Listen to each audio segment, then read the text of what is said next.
नमस्कार दोस्तों, स्वागत है आपका इस नए वीडियो में। हमारी जिंदगी में कई बार हम खुद को एक मुश्किल घड़ी में पाते हैं। कई बार हमें बड़े फैसले लेने पड़ते हैं, लेकिन हमें यह नहीं पता होता कि वह सही है या गलत, या उन फैसलों का परिणाम हमारे जीवन में खुशियाँ लाएगा या मुसीबत। लेकिन कई बार हमारे पास सही निर्णय लेने की सुझाव नहीं होता और हम जल्दीबाजी में फैसला कर लेते हैं, और उन फैसलों की वजह से हमारी जिंदगी उसमें हो सकती है या फिर हमारी जिंदगी नरक से भी बढ़कर हो सकती है। इसलिए सही फैसला लेने की क्षमता हमारे जीवन में सफलता हासिल करने के लिए आवश्यक है। तो चलिए आज की इस बोध कहानी के माध्यम से जानते हैं कि जीवन में सही फैसला कैसे लिए जाए, और यह भी सही निर्णय लेने के लिए तरीके कौन सा है। तो बिना किसी देरी के कहानी शुरू करते हैं। दोस्तों, कई साल पहले की बात है। एक छोटे से राज्य में एक बौद्ध भिक्षु निवास करते थे, जिन्हें सभी जगहों पर उनके ज्ञान के बड़े चर्चे थे। वह बौद्ध भिक्षु बहुत ज्ञानी थे। उनके पास लोग बहुत दूर दूर से आते थे, उनसे अपनी समस्या का समाधान प्राप्त कर सके। उनके पास कोई भी ऐसी भी समस्या लेकर क्यों न आए, वह समस्या का समाधान अवश्य करते थे। जब भी वह किसी की समस्या सुनते तो उस समस्या को बड़े ही ध्यान से सुनते, समझते, उसमें लीन हो जाते, और उसके बाद कुछ देर के लिए वह आंखें बंद करते और समस्या के बारे में अच्छे से सोच विचार करते और उसके बाद उसका समाधान देते। ऐसे में कोई भी व्यक्ति उनके बारे में केवल एक ही बात सोचता था, शायद इन साधु के पास कोई ऐसी चमत्कारी शक्तियाँ हैं जिससे यह समाधान पूछते हैं और उसके बाद हमें यह समाधान बताते हैं। एक बार एक युवक ने उन महाराज से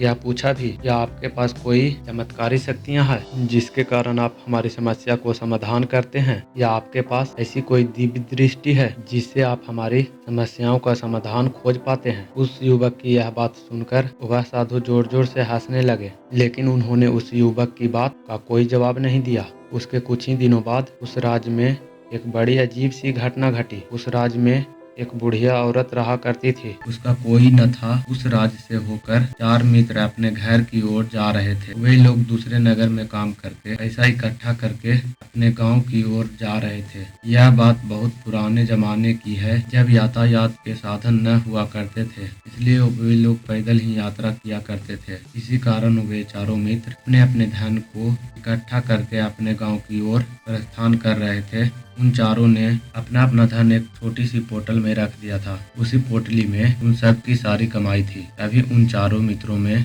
से एक मित्र कहता है, मित्रों, इस तरह से यदि हम अपना धन अलग अलग रखेंगे तो इससे हमारा धन चोरी हो सकता है। क्यों न अपना सारा धन एक ही पोटल में रख दे, जिससे हम सब इस पर ध्यान भी दे सकेंगे और हमारा धन सुरक्षित भी हो जाएगा। और जब हम अपने गाँव पहुँच जाएंगे तो हम वहाँ पर अपना अपना हिस्सा इनमें से ले लेंगे। उन तीनों मित्रों ने यह युवक की बात मान ली और वे सभी मिलकर अपना धन एक ही पोटल में रख देते हैं, और वे सभी मिलकर अपने गांव की ओर आगे बढ़ते हैं। चलते चलते काफी समय बीत चुका था और अब रात्रि होने वाली थी। तभी आगे चलकर रास्ते में उन्हें एक घर दिखाई दिया, जहाँ पर एक बूढ़ी औरत रहा करती थी। रात्रि का समय भी हो चुका था और उन चारों मित्रों को रात रुकने की आवश्यकता भी थी। ऐसे में उन चारों ने मिलकर यह योजना बनाई कि वे लोग आज रात इस घर में ठहरेंगे। इसलिए वे चारों लोग उस घर की ओर बढ़ते हुए उस घर का दरवाजा खटखटाते हैं। तभी सामने से एक बूढ़ी औरत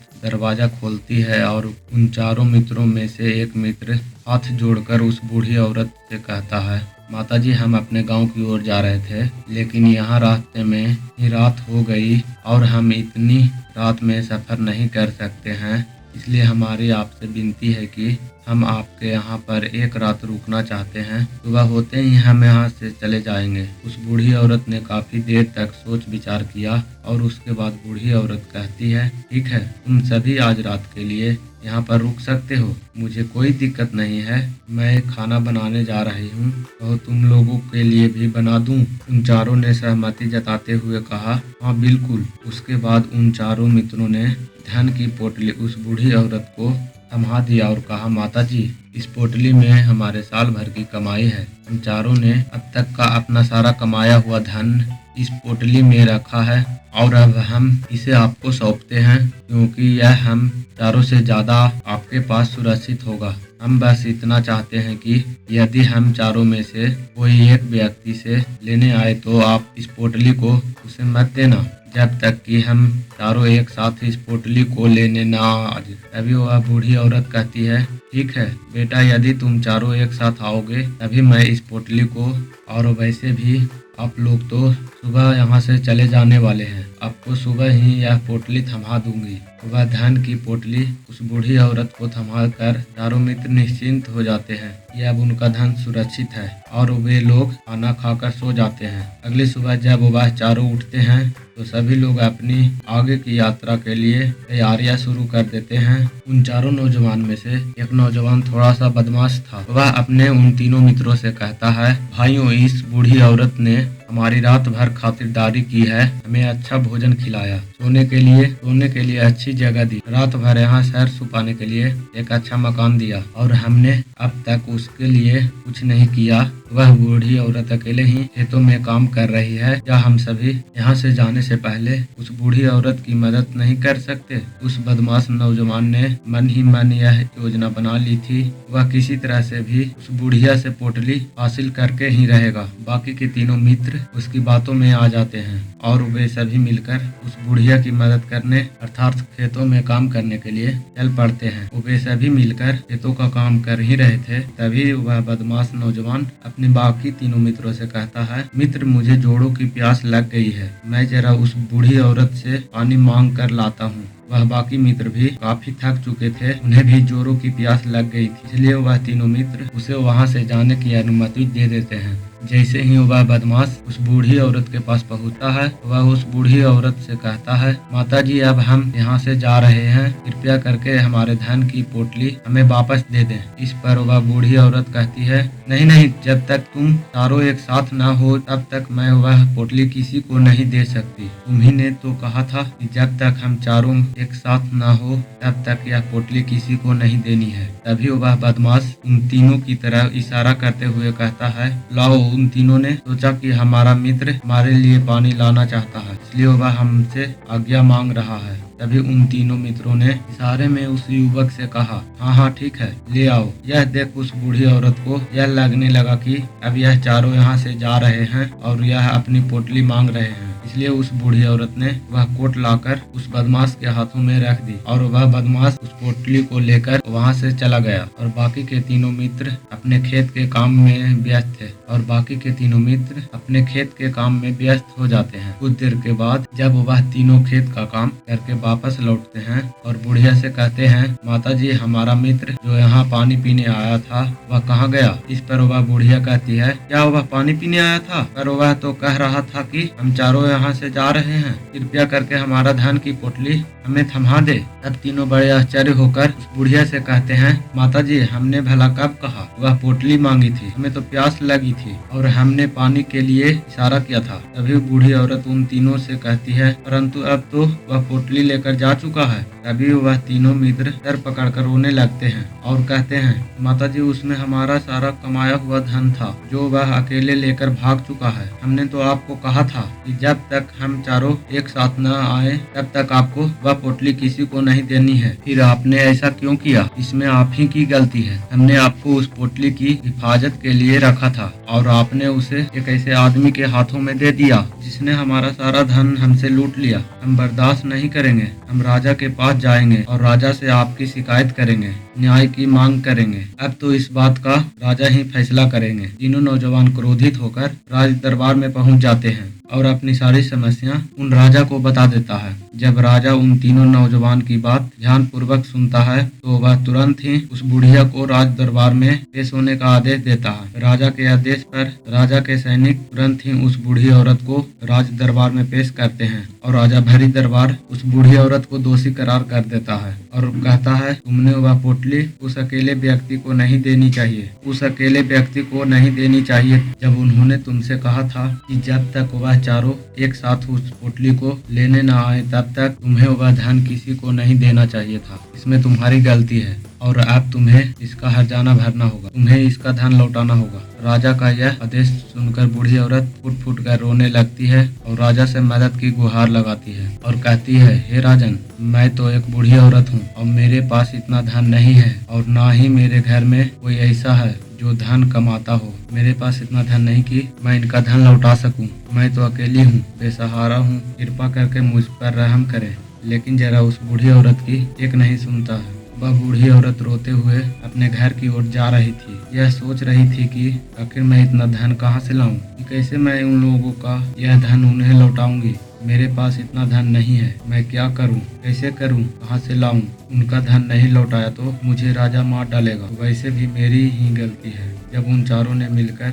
मुझसे कहा था कि जब तक हम चारों एक साथ न आए तब तक किसी को नहीं थमाना नहीं है। फिर भी मैंने वह पोटली केवल उस एक व्यक्ति को थमा दी जिसमें गलती तो मेरी ही है। वह रोते रोते यह सारी बातें सोचते हुए अपने घर की ओर जा रही थी। तभी रास्ते में उस बूढ़ी औरत को वही संत मिले जो उस नगर में किसी भी समस्या का समाधान बड़ी ही सरलता और सहजता से करते हैं। उन्होंने उस बूढ़ी औरत से कहा, क्या बात है बूढ़ी, क्यों रो रही हो। उस पर वह बूढ़ी औरत उस संत को सब कुछ सच सच बता देती है और कहती है, हे महाराज, इसमें तो गलती मेरी ही है। उन चारों ने तो पहले ही कहा था जब तक वे चारों एक साथ न आए तब तक वह पोटली मुझे किसी को नहीं देनी है। लेकिन मेरी किस्मत मारी गई थी जो मैंने वह पोटली केवल एक व्यक्ति को थमा दी और वह उसका सारा धन लेकर वहां से भाग गया। लेकिन अब मुझे यह समझ नहीं आ रहा कि मैं वह सारा धन कहां से लाऊं, कैसे जुटाऊं। मेरे पास इतना धन नहीं है और राजा ने तो आदेश भी दिया है कि मुझे उनका धन लौटाना ही पड़ेगा।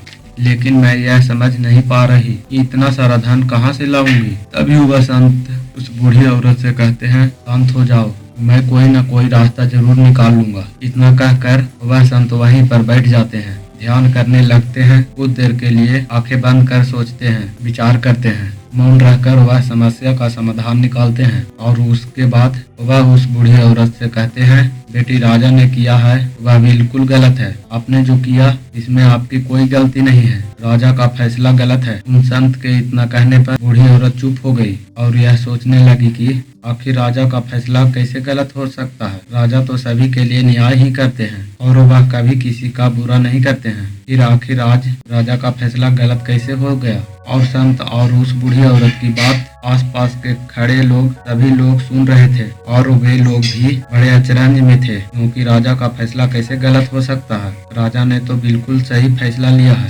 इस बूढ़ी औरत ने ही गलती की है, उन चारों का धन एक ही को थमा दिया। ऐसे में इस बुढ़िया को उनका धन तो लौटाना ही चाहिए। राजा ने गलत फैसला कहाँ किया है। तभी वह संत उस बूढ़ी औरत से कहते हैं, जाओ और राज दरबार में कह दो कि हे राजन, आपका फैसला गलत है और सही क्या है, गलत क्या है, इसका फैसला मैं करूंगा। पहले तो बूढ़ी औरत इतनी हिम्मत ही नहीं जुटा पा रही थी जाकर भरे राज दरबार में राजा को यह कह सके कि राजन, आपका फैसला गलत है। लेकिन जैसे तैसे उसने हिम्मत जुटाई, वह वापस राज दरबार लौटी। उसने डरते हुए भरे राज दरबार राजा से बड़ी थराहट आवाज में कहा, हे राजन, आपने जो फैसला किया है वह फैसला गलत है। इतना कहकर उसने राजा को सारी बात सच सच बता दी। उस बूढ़ी औरत की बात सुनकर राजा बहुत क्रोधित हुआ। राजा ने उस बूढ़ी औरत से कहा, कौन है वह संत जिसने मेरे फैसलों को गलत बताया है। क्या उन्हें लगता कि मैंने सही निर्णय नहीं लिया है। मैं हर रोज कई निर्णय लेता हूँ, कई फैसले करता हूँ, लेकिन आज तक कभी किसी ने मुझसे यह नहीं कहा कि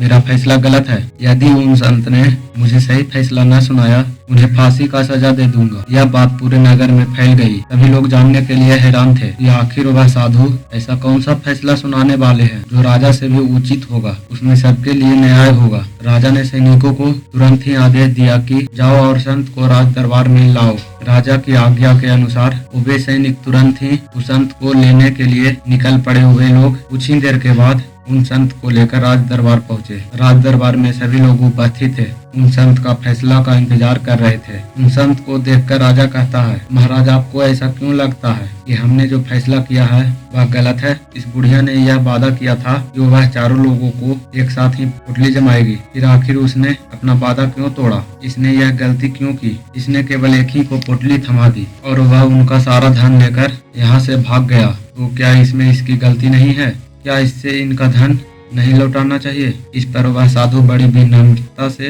राजा से कहते हैं, ये राजन आपका फैसला था, लेकिन मैं आपसे कुछ कहना चाहता हूँ। इस पर राजा कहता है, ठीक है, कहिए आप क्या कहना चाहते हैं। इस पर वह साधु बड़ी विनम्रता से राजा से कहता है, ये राजन, जैसा कि वादा किया गया था कि पुतली एक साथ उन चारों को ही दे दी जाएगी, तो अभी यह केवल 3 है, चौथा कहाँ है। तो इनसे कहिए कि यह लोग यहाँ से वापस जाए और अपने उस चौथे मित्र को यहाँ लेकर आए, तभी इनका धन वापस किया जाएगा। और वादा भी ऐसा ही किया गया था कि जब तक चारों लोग एक साथ न हो तब तक उनका धन उन्हें नहीं लौटाया जाएगा। और यदि यह बूढ़ी औरत इन तीनों को धन लौटा देती है तो यह बूढ़ी औरत अपना वादा तोड़ देगी और यह सही नहीं है। इसलिए यदि आप चाहते हैं कि इनका धन लौटाया जाए तो पहले इनसे कहिए कि यह लोग जाए और अपने उस चौथे मित्र को यहाँ पर वापस ले आए। उस राज दरबार में हर कोई इस बात को सुनकर बहुत खुश हुआ। सभी ने उन संत की बहुत तारीफ की। राजा भी उन संत के इस फैसले से पूरी तरह से सहमत था। राजा तुरंत ही उस संत के सामने सिर झुका लेता है और हाथ जोड़कर उससे कहता है, हे महाराज, आपका यह फैसला इतना सही कैसे हो सकता है। आखिर बात मेरे दिमाग में आई क्यों नहीं, मैंने इस बात को इस तरह से सोचा क्यों नहीं। तभी वह साधु उस राजा से कहते हैं, हे राजन, आपके पास और भी काम होते हैं, आप दिन भर व्यस्त रहते हैं और आपको जल्दीबाजी में फैसले लेने पड़ते हैं। आपने इस मामले को सुना समझा, लेकिन इसे देखने में आप गलती कर गए। इससे आपने केवल ऊपरी तौर पर देखा, आपने इसकी गहराई तक जाने का प्रयास तक नहीं किया। यदि आपने इस मामले की गहराई को देखा होता, समझा होता, तो आप भी इसी नतीजे पर आते।